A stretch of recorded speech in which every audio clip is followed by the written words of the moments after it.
Muy buenos días a todos y vamos a comenzar con el avance. Y, a ver, nuestra unidad número 1, unidad 1 es Introducción al Sistema de Contabilidad Integrada.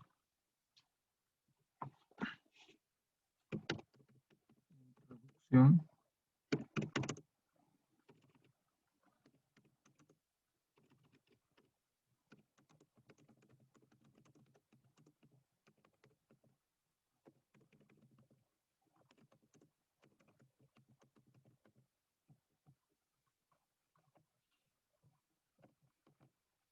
Bueno, ese es el tema que tenemos, o la unidad o el capítulo en este caso, para nuestro avance. Entonces, ¿qué es lo que vamos a ver en este aspecto? Antes de pasar por lo que es el material que les he mandado a Classroom. Vamos a ver lo que son las consideraciones generales. Entonces, ¿cuáles son aquellas consideraciones generales que debemos tomar en cuenta para ya nosotros, en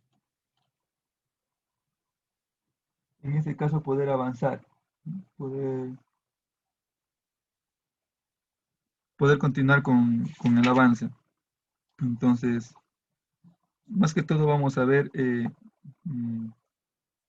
más o menos un concepto, ¿no?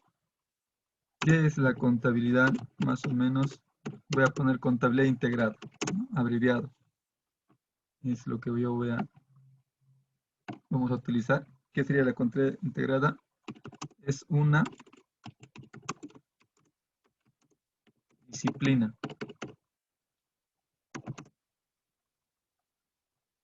que es contextualizada y practicada únicamente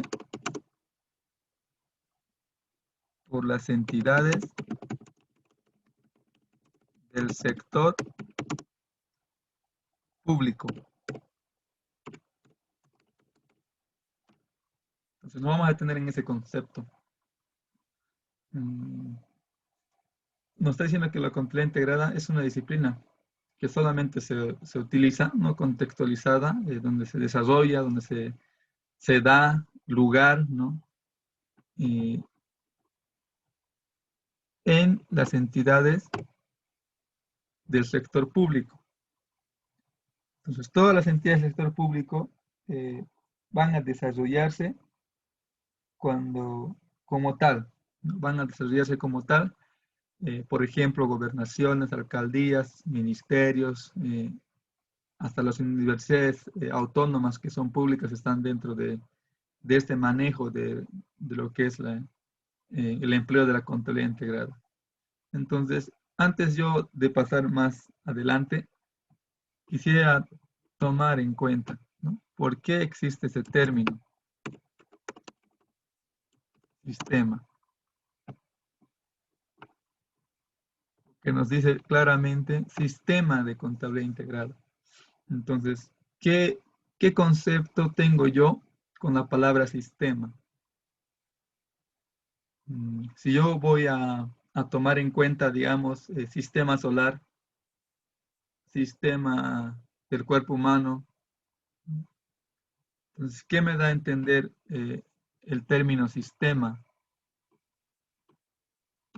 Es un conjunto de, ¿no? Dependiendo de qué va a estar. O es un conjunto de No se puede ser. compuesto por, ¿no? Entonces, si yo hablo del sistema solar, es un conjunto compuesto por planetas, ¿no? Planetas que están alrededor del sistema solar, los 9 en este caso, ¿no? Si hablo yo del cuerpo humano, es lo propio, ¿no? Compuesto por todos los sistemas nerviosos. sistemas sanguíneos, muchas cosas que va a ser compuesto por algo. Entonces es lo mismo. Sistema de contabilidad integrada va a ser un conjunto compuesto por, vamos a poner marco legal y marco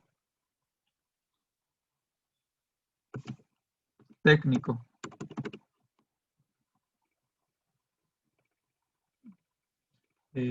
O marco legal, marco técnico. Entonces, allí ya hemos visto cuáles son el marco legal, marco técnico, que van a hacer que se desarrolle este sistema de contabilidad integral. Entonces, nosotros hemos visto el contenido de lo que es un sistema y en todo el momento existe esa palabra, ¿no? Componentes del sistema integrado es el tema número 2. El tema número 3 es componentes básicos del sistema de contabilidad integrada. El número 4, estados financieros básicos del sistema de contabilidad integrada.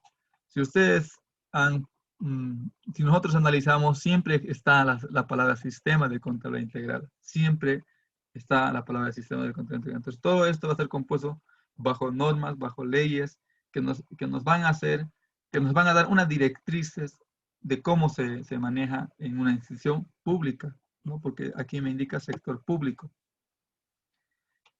Entonces, esto es lo que nosotros vamos a tomar en cuenta, ¿no?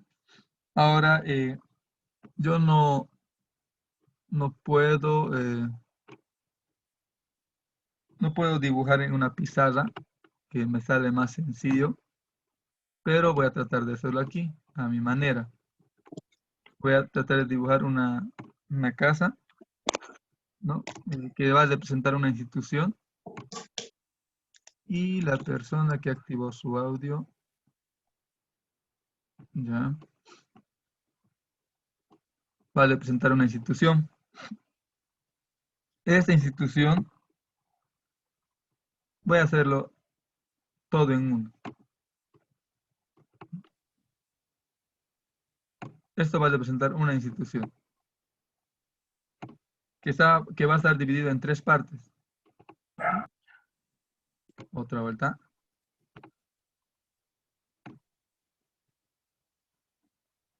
Entonces, va a estar dividido en 3 partes. Cada una, cada una va a tener sus propias directrices. ¿Por qué están activando su audio? Si yo tengo activado para que ingresen de una vez desactivado la clase. Ustedes no necesitan desactivar el audio. O diré, sí, claro, no necesitan desactivar el audio. De mí ya está configurado.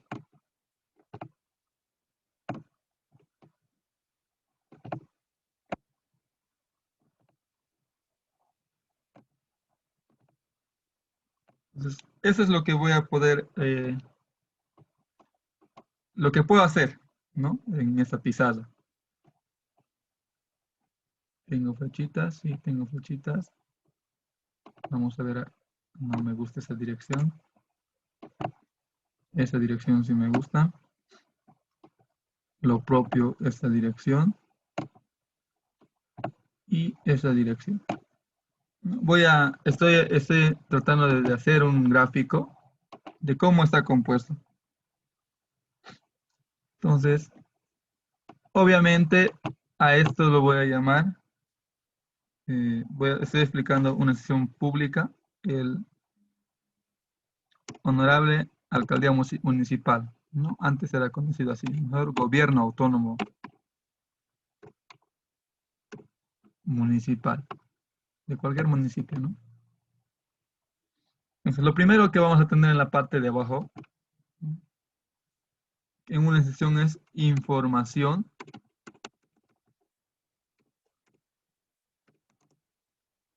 de tesorería.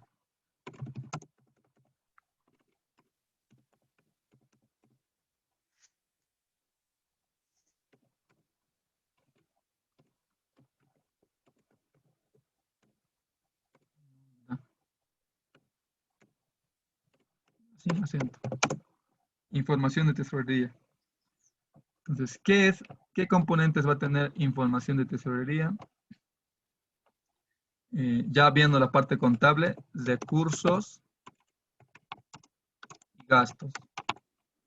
Ya más adelante voy a explicar en qué consisten los recursos y gastos.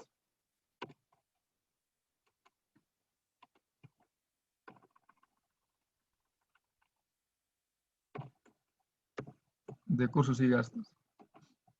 En el segundo eje vamos a tomar en cuenta la información presupuestaria. Lo propio, la información presupuestaria está compuesto por recursos y gastos. Nosotros conocemos la contabilidad básica y también conocemos la contabilidad que nosotros hemos manejado, la de costos, que son la contabilidad de industrial en este caso. Vamos a ver la información patrimonial. La información patrimonial, lo propio, recursos y aquí ya no hay recursos y gastos, aquí hay bienes, derechos,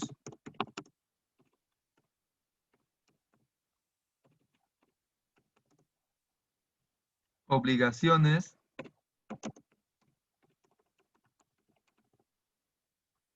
recursos y gastos.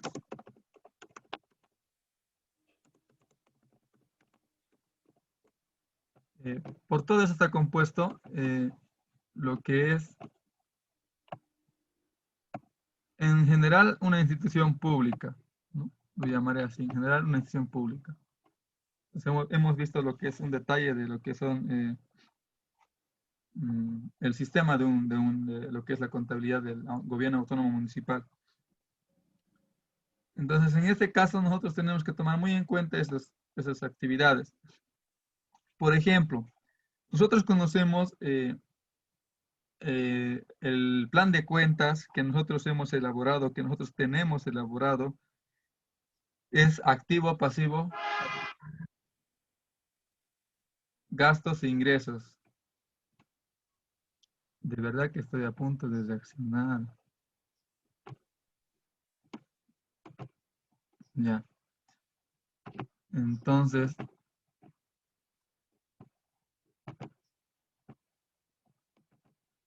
a ver, no saben usar Zoom.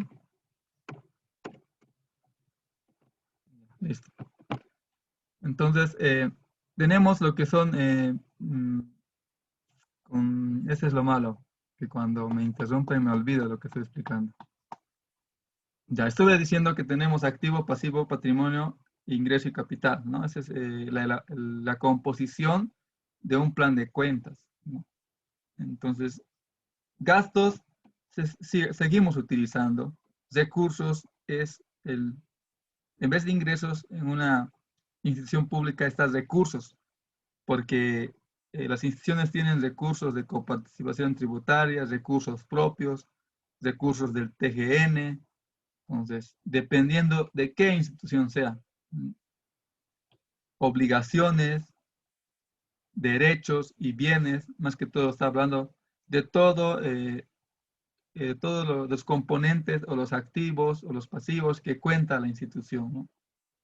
Generalmente muchos activos que tiene la institución son adquiridos con recursos propios y eso más que todo entra a gastos, ¿no? Entonces, mayormente nosotros lo que vamos a utilizar son recursos y gastos cuando vamos a ver ya la palabra o cuando ya vamos a ver en sí lo que es la contabilidad integrada como tal, ¿no? Entonces, está explicando más o menos de qué está compuesto.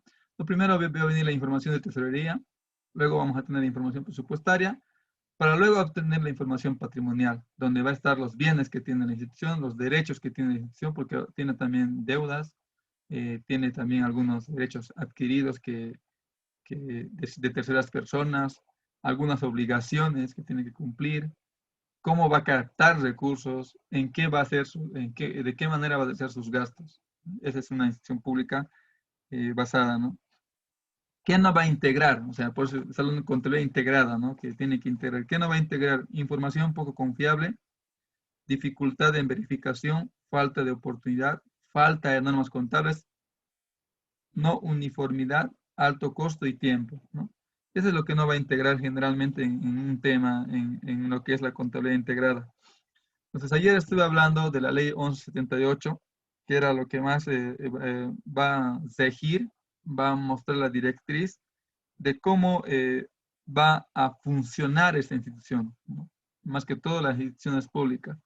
Entonces, ¿cuál es la ley 1178? Me imagino que ya ustedes han debido verlo en presupuestos fiscales, que es administración y control gubernamental. Entonces, esta ley muestra de qué manera se va a realizar o se va a llevar o cómo está compuesto la información financiera, ¿no?, del Estado. Porque ya, por eso es que muchas veces existe esa palabra o esa manifestación, valga decir, que dice, no, yo pago mis impuestos, entonces yo tengo el derecho de exigir, tengo la obligación de pedir tal situación, tal. Entonces, uno tiene que verlo muy en cuenta, tiene que tomarlo muy en cuenta esa situación. Luego está, antes de pasar a las diapositivas, ¿no?, vamos a ver lo que es el origen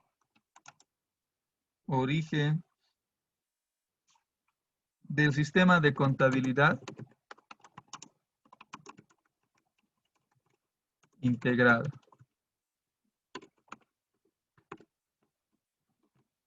Entonces, ¿dónde se encuentra el origen del sistema de contabilidad integrada? ¿Cuál es el eje del sistema de contabilidad integrada? Anteriormente lo repetí y lo vuelvo a repetir, la ley 1178, que es la administración y control gubernamental, o los sistemas de administración y control gubernamental. Entonces, ahí se encuentra el origen de todo lo que es el sistema de contabilidad integrada. Entonces, en esta ley vamos a tomar en cuenta nosotros el control gubernamental, la programación de operaciones, organización administrativa, presupuestos, que voy a empezar a registrarlo. Les he indicado, es el eje, el motor, la ley 1178. Entonces, programación de operaciones es lo que vamos a tomar en cuenta. Organización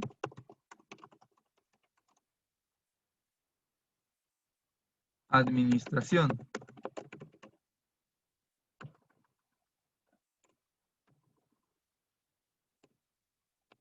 Número 3, presupuesto. En el número 4, administración de personal.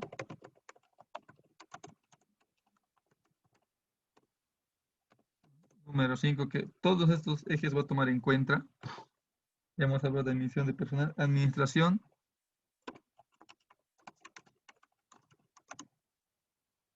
de bienes y servicios.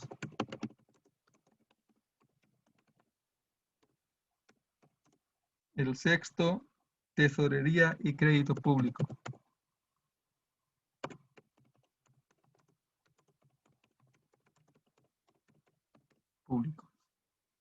Entonces, todos estos va a componer, dentro de la ley 1178 se encuentran todas estas normativas, reglamentos, como queramos llamarlo, ¿no? Entonces, el sistema de contabilidad integrada va a incorporar todo en cuanto a las transacciones contables se refiere, tomando en cuenta la programación de operaciones, la organización y administración, los presupuestos, la administración de personal, todo lo que ya he mencionado, va a ser. Ya tomando en cuenta esto, existe un concepto muy básico, ¿no? Un concepto muy básico que, si bien estas eran las consideraciones generales, ¿no?, pero existe un concepto muy básico, ya viendo la parte de cuál es el origen de la contabilidad integrada y también viendo la composición del sistema que integra todo esto, ¿no? Entonces, ¿qué es el concepto básico? El sistema de contabilidad integrada incorporará las transacciones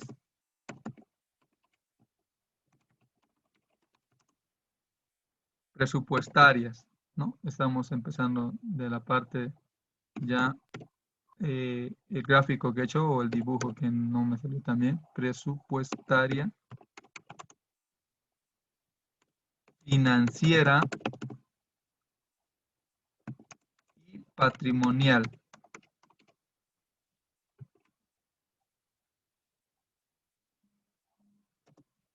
En un sistema común, oportuno y confiable.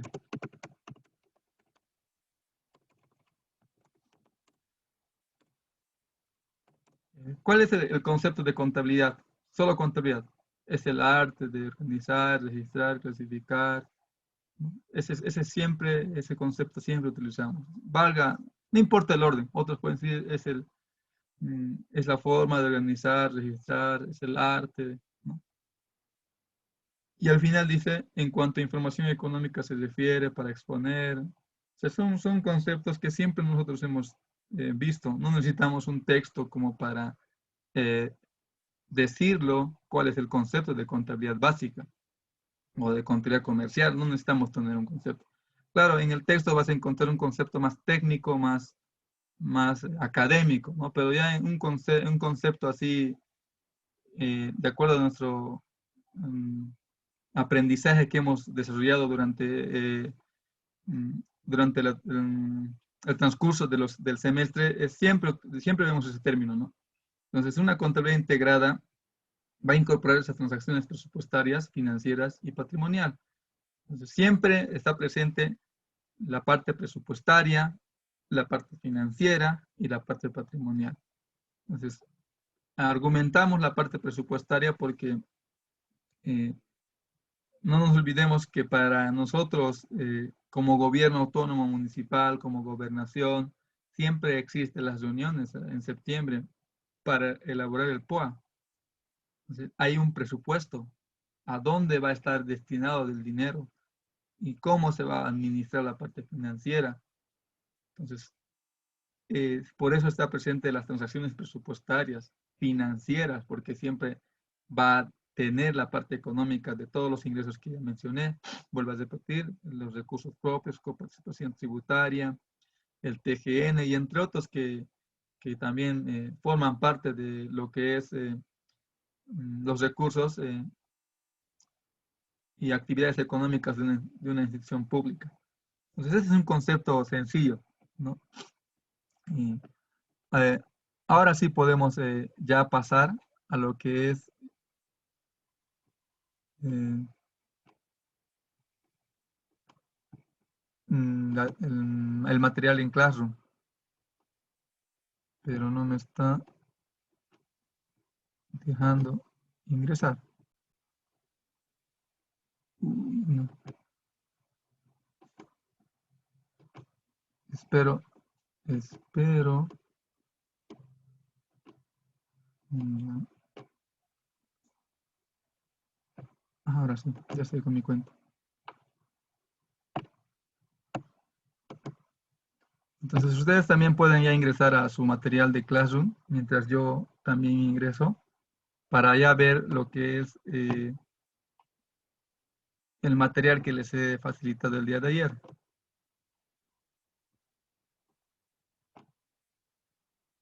Vamos a ver primeramente esto de la ley 1178, que es muy importante antes de pasar a todas las demás. Entonces, ley 1178. Entonces, generalidades del Estado Plurinacional de Bolivia.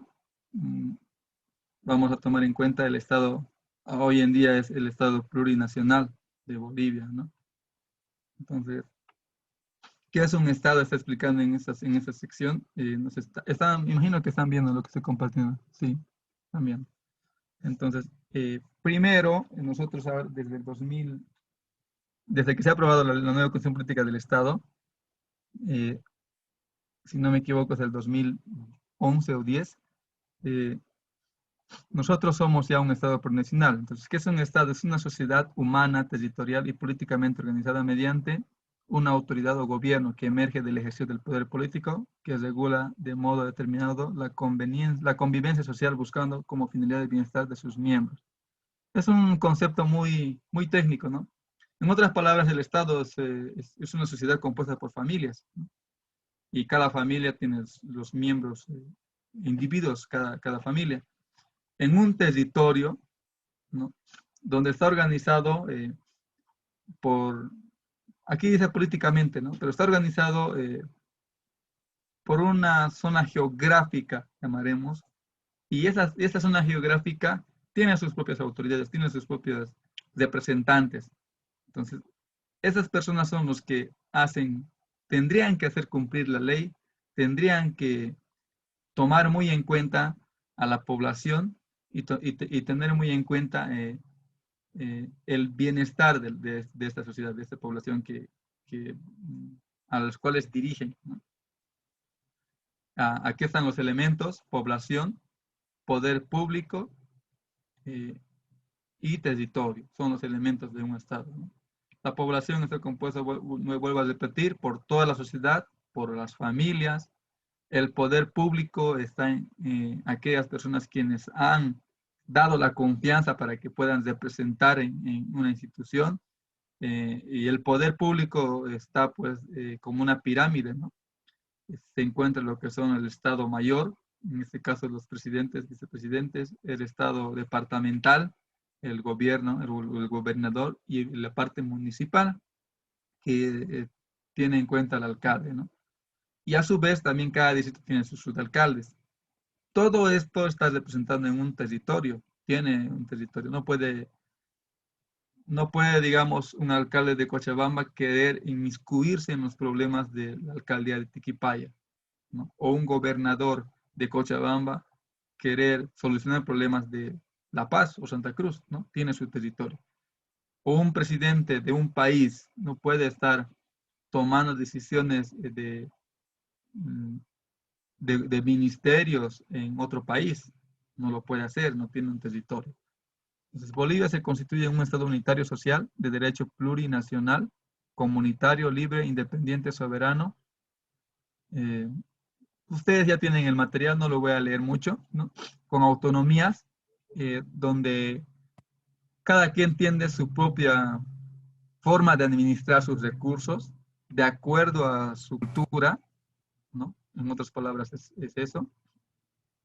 Entonces, y el gobierno va a ser pues, un mecanismo donde va a administrar esto, se va a desarrollar, ¿no?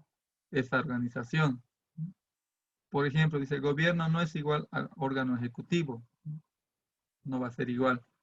El gobierno si bien administra los organismos, pero cada organismo tiene tiene sus propias autoridades de decisión. Entonces, conjunto de estados, entonces nosotros tenemos, es lo que les iba indicando, ya tenemos 10 minutos más. El conjunto de estados que nosotros tenemos es el legislativo. Antes era solamente legislativo, ejecutivo y judicial, y estaba expresado antiguamente como poder, ¿no? Poder legislativo, poder ejecutivo y poder judicial. Hoy en día, después de la nueva constitución política del Estado que se ha aprobado, se ha incorporado un cuarto, y ya no es poder, sino es un órgano. Órgano legislativo, órgano ejecutivo, órgano judicial y órgano electoral. Son los 4 ejes, los 4 pilares que hacen que funcione el gobierno. La administración pública es un concepto, ¿no? Ahí tenemos, es un conjunto de órganos administrativos que sirven al Estado. Su función tiene que ser de servir al Estado para la realización de funciones y actividades, ¿no? Destinadas a la provisión de bienes, obras y servicios a la sociedad. Entonces, la administración pública tiene que dar eso, tiene que hacer que la sociedad esté satisfecha, ¿no? Por los bienes que les va a ofrecer, por las obras que van a brindar y algunos servicios más. Entonces, ¿cuáles son los fines esenciales del Estado? ¿No? Está mucha teoría, ¿no? Pero yo voy a explicar de manera más resumida por el tema de lo que es el tiempo, ¿no? Es constituir una sociedad justa, eh, donde la población eh, tiene que estar de acuerdo con las situaciones, más que todo tiene que estar conforme con la forma de administrar, ¿no? Estamos hablando de democracia, no siempre se puede contentar a la mayoría, o a todos, perdón, pero sí que la mayoría esté contenta, ¿no? Esa es la democracia. Uno mismo como persona no siempre agrada a todos, o sea, y tampoco busques agradar a todos. Siempre tienes que tener una propia idea, una propia formación, tus propios principios y valores donde te tienen que caracterizarte a ti como persona. Por agradar a todos, a veces mm, caemos mal a todos. Entonces, tú al tener una personalidad ya definida, siempre no vas a agradar a todos, vas a estar en desacuerdo con algunas personas. Entonces, ese es lo mismo el Estado, ¿no? Garantizar el bienestar, la protección que va a tener cada familia, cada sociedad, consolidar lo que es la unidad del país, está lo que es el cumplimiento de los valores, principios, derechos que están estipulados en la Constitución Política del Estado. Y que las personas tengan educación, salud y trabajo, lo propio que puedan tomar muy en cuenta la conservación del medio ambiente, el bienestar de las futuras generaciones. Entonces, esos son sus roles. Claro, aquí se ve muy bonito, lo llamaremos así, pero son las funciones que tiene que tener el Estado con nosotros, ¿no? Por eso son nuestros representantes.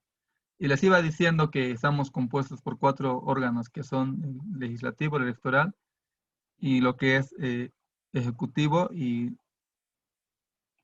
judicial, ¿no? Entonces, ¿dónde podemos ver la parte electoral? Está en la Constitución Política, el artículo 208, párrafo 1, ¿no? Que tiene que, más que todo, va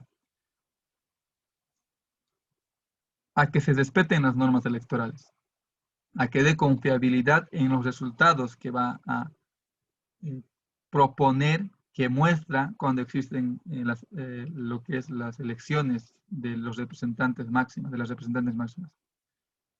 Tiene que tener esa vigilancia de estas autoridades. No solamente termina con elegir a la autoridad, sino también con seguir la manera en cómo está empleando su autoridad de acuerdo a leyes, ¿no? La parte legislativa, su mismo nombre lo indica, está hablando de lo que es la parte de la Asamblea Legislativa Plurinacional, que van a aprobar leyes, ¿no? A nivel nacional en beneficio de lo que es el Estado de boliviano, ¿no? Ejecutivo, aquellas personas de cómo están dirigiendo las organizaciones públicas, de cómo están manejando esos ministerios, ¿no? De cómo se están desarrollando de acuerdo a su cargo, ¿no? Por eso dice ejecutivo. Judicial y tribunal de la administración de la justicia, ¿no? Que se tiene que tomar muy en cuenta que aquellas leyes para que se imparta justicia a una población, a un individuo, ¿no? Y ahí están los tribunales, jueces. De ahí está qué organizaciones de control y defensa de la sociedad tenemos en el Estado. El defensor del pueblo, que está declarado en lo que es derechos humanos, ¿no? Ya sean colectivos, individuales, porque cada persona tiene sus derechos, pero muchas veces exageramos, ¿no? Nosotros exigimos derechos y más derechos, pero no nos damos cuenta de nuestros deberes. Y el Ministerio Público, ¿no? Que tiene que defender a capa y espada de cuál es lo legal, de cuál es lo favorable para una institución pública y para la sociedad. Estamos hablando de una sociedad. La Organización de Defensa del Estado, la Procuraduría General del Estado, ¿no? Promover, defender, precautelar los intereses del Estado. Y cómo va a ser estructurada esa ley. Luego estamos hablando de cómo está conformado territorialmente, un estado, un país, ¿no? Iba diciendo departamentos, provincias, municipios, y lo último que apareció, según la Constitución, es territorio indígena, originario y campesino, ¿no? Antes solamente era departamento, provincias y municipios. Hoy en día están tomando enfáticamente a lo que son territorio indígena, originario y campesino. Entonces, que también está parte de una organización territorial.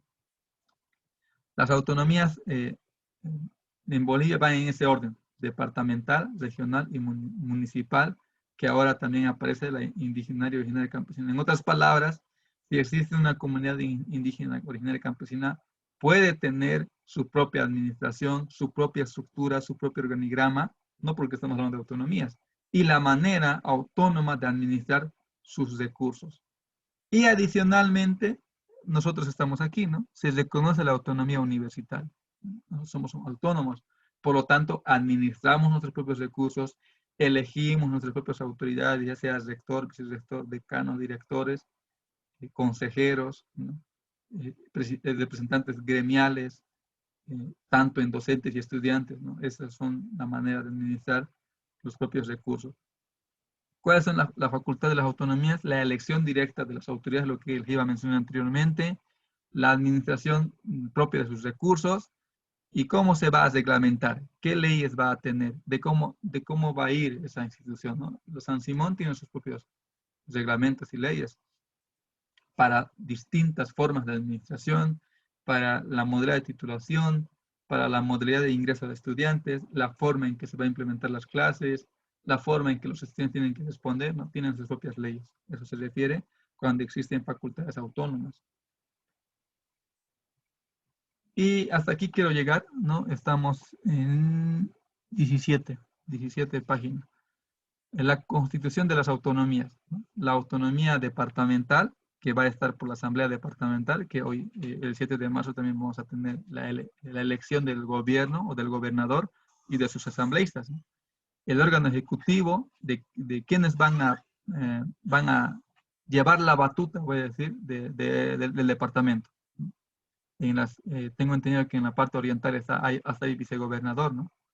Es la autonomía regional, ¿no? Los concejales y quienes van a ser los que van a manejar estas instituciones, ¿no? Entonces aquí yo voy a dejar de compartir y a ver, por hoy día no los voy a dar una dirección de cómo van a hacer su trabajo, porque como es introducción, yo creo que hasta mañana estimo acabar. Ya de ahí les voy a indicar más o menos cuál va a ser el parámetro de cómo va a ser su trabajo, ¿no? Entonces, aprovechen esto para, no sé, repasar algo o su tiempo libre, ¿no? Pero como estamos recién iniciando, yo todavía no les voy a decir en qué consiste el trabajo. Entonces, aquí quedamos y mañana nos vemos. Espero ya mañana tener las listas, si no vamos a tener que hacer lo mismo que hoy, los primeros 100 y los otros que no ingresen. Hasta luego. Hasta luego, Lice. Hasta luego, Lice. Hasta luego, Alicia.